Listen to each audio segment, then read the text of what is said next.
অসমৰ অতি জনপ্ৰিয় আৰু দক্ষ মুখ্যমন্ত্ৰী ডক্টৰ হিমন্ত বিশ্ব শৰ্মা দেৱৰ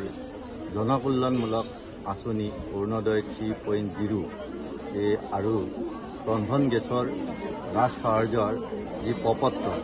আজি হাজো শুৱালকুছি সমষ্টিৰ খগেন ভৰালী গাঁও পঞ্চায়তৰ ৬২ নম্বৰ বুথত সকলো ৰাইজ ওলাই আহি এই প্ৰপত্ৰ দুখীয়া যিসকল হিতাধিকাৰী ইতিমধ্যে নিৰ্বাচিত হৈছে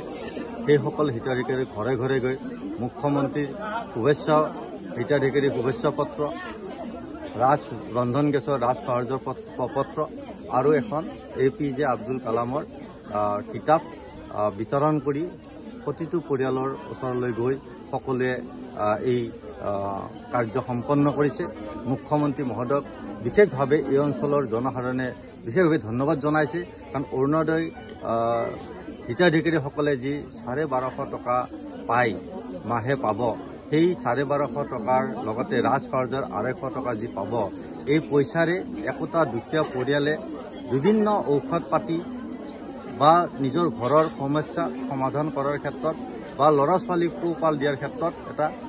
বিশেষভাৱে সহায় হৈছে বুলি অনুভৱ কৰিছে। আৰু সেইকাৰণে এতিয়া প্ৰত্যেক ঘৰ এই বেনিফিচিয়াৰীৰ মানুহৰ মুখত হাঁহি আহিছে। গতিকে মুখ্যমন্ত্ৰী মহোদয়ৰ এই জনকল্যাণমূলক আঁচনিৰ কাৰণে বিশেষভাৱে ধন্যবাদ জনাইছোঁ। আৰু এনেধৰণৰ জনকল্যাণমূলক আঁচনিয়ে প্ৰতিঘৰ পৰিয়াল দুখীয়া পৰিয়ালক যথেষ্ট উপকৃত কৰিছে আৰু প্ৰতিঘৰ দুখীয়া পৰিয়ালে এতিয়া মুখ্যমন্ত্ৰীৰ